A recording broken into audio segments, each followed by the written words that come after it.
Hi YouTube, I just wanted to come on really quickly just to talk about about the summer actually. Not really, but just wanted to come on really quickly to talk about this bad boy. My Erin Condren teacher planner. And this is the planner that I purchased before school started, or the summer of last year before classes started with my first year teaching. It cost me $65 total. Different things that I asked for, how many pages I asked for, how many whatevers. But altogether it was $65 for this. And I never, ever used it. So it is dated 2017, 2018, but I have never used this thing. And I was trying to figure out how I can get my money back. Well, I know I can't get my money back, but to get my money's worth. I'm going to try and use it this year some way, somehow. Fortunately, the days were not filled in on the months. So in the planner, you have the months, and fortunately, the days are not on there. They're not pre-printed, so I can just write them in. And I'm still going to use this for 2018, 2019. Some way, somehow, I'm going to use this planner some way. So the only thing I wrote in here was like on the first page, I have my name, the year, the fact that I was second grade when I started, and the school that I was going to teach at, but that all changed. I was switched to first grade, and then now this year I'm no longer at that school anyway. So I have Orange Grove Elementary here. I'm no longer at that school, but that's okay. I'm still going to use it. I'm going to try to figure out how to use it. Maybe use these. They have these blank pages in front of every month, so I think I might try to use those for anecdotal notes. Because last school year, I would have just spiral tablets, spiral notebooks lying around, and I would just pick up a tablet and use it. Okay, I'm going to put my notes in here. I would put it down, not be able to find it, so I would use another one. It's like, okay, let me write my notes in here. And then in any PLC meetings or teacher meetings, planning meetings I would pick up another folder. So I had all these random folders lying around. I'm determined not to do that this year and have like one specific binder that I can use. But I wanted to, unfortunately, this is not the type of binder that you can add just paper to, or can go pick up some paper and add it to. I believe you have to order additional pieces from Erin Condren, like to be able to stick stuff, or just paper in the middle. You can't just go to like Michael's and just buy more paper and put it in there, like the Happy Planner. And I did see the Happy Planner, and I'm wondering why didn't I buy a Happy Planner? Because at least that one you can add additional pages. You can take the pages out, then write on them. Because this one, I'm left-handed, so the spiral portion is kind of annoying when you're writing that way. But see, my daughter's talking in the back. You can probably hear them better than you can hear me. But the Happy Planner, you can take them out and write on them, then put the pages back in. So that's one thing I like better about that particular planner. And I think it's a bit cheaper, and I know it's easily accessible since you can find it at Michael's. So I may look into getting that one maybe next year, because I'm going to use this one this year. And since all of our lesson plans were digital on the school system, whatever, I didn't want to have to type them in there, and then also write them in here. Like that would have been a bit redundant, just not very efficient, just wasting time. So I probably won't put my lesson plans in here unless I don't know what I would actually use this for. But if you have any ideas, let me know. But I'm determined to use this entire book, so I won't waste $65. And the student checklist, I'm thinking maybe use it as, like a homework tracker. Okay, turn in your homework, put the student names. Okay, who turned their homework on this day? Who turned their homework on this day, this day, this day? And just have it as a guide to check off homework.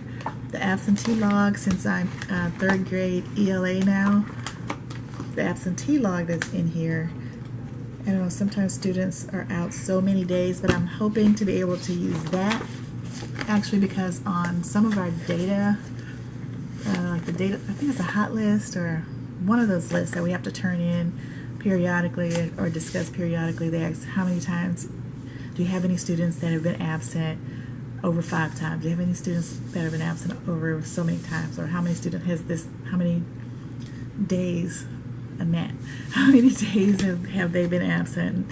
So this will be easier just to tally because I could not find a way to print out the sheet so I can just count. I have to keep going day by day by day, so I think it would be easier. I don't know how efficient it would be because I have 2 different classes. Hopefully I won't have a lot of students out absent because there are only 2 pages, I think. Yeah, it's just that page and that page. Then the next page is the graph. So those are just those 2 particular pages as an absentee log. So I hope to be able to do something with that. And maybe I'll use one of the pages of checklists as an absentee log. Who knows? But I'm going to figure it out before August. But this summer, I really haven't had a full month. I have 2 daughters. One with health problems, so back and forth to the hospital. The other one just started summer classes, but she doesn't have a car. My other daughter's car is broken, so we've been transporting back and forth between my professional development that I have to take, then coming back, taking her to school, then going back, dropping me off. Then my other daughter comes back and picks her up, then comes pick me up. It's been a mess. But I did have professional development the first week after school was out, and I have it this week for 4 days. Today's Tuesday the 17th, so it started yesterday 16th and ends on the 19th. So I didn't have all summer off, and I haven't been on vacation yet, so I'm about to burn out, and I haven't even started classes yet. But oh, what else? I've been looking for some inexpensive teacher shoes. Was standing on my feet all day, and then we can't wear the sandals that go between the toes, the thongs that go between the toes. Well, we used to call them thongs, sandals. We can't wear them if they have the little piece that goes in between your toes. So I found this place called, well, I was looking up different sites, and the shoes are like $65, $85, and I even saw a pair for $120. I really liked them, but $120, I don't think I'm going to do that. So I was told about this site called wish.com, and the sellers are in China. So it takes a while to get here, and I've heard mixed reviews, some things. It's like hit and miss to get a decent product. But I got my first product today. I've ordered a lot of stuff. It was like only a few pair of shoes though. These came today in this little black package. I was warned that everything you order is going to come in its own package. So you're going to have like 20 little tiny packages all over the place. These were the shoes. They were like this when they came. And they had this, they smell kind of funny. It's not horrible, it just smells weird. And you can tell that, I don't know if you can see that, it looks like they just cut a big block of rubber, like from a tire or something.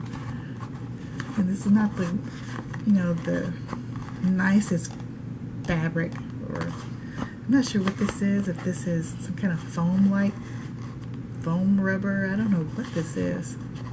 It's not leather, and this is some kind of foamy rubber or something, but I figured it would be nice and cushiony. I haven't tried them on, so I don't know what it's going to feel like. Let's try it. It's not a horrible fit. I'm trying them on right now.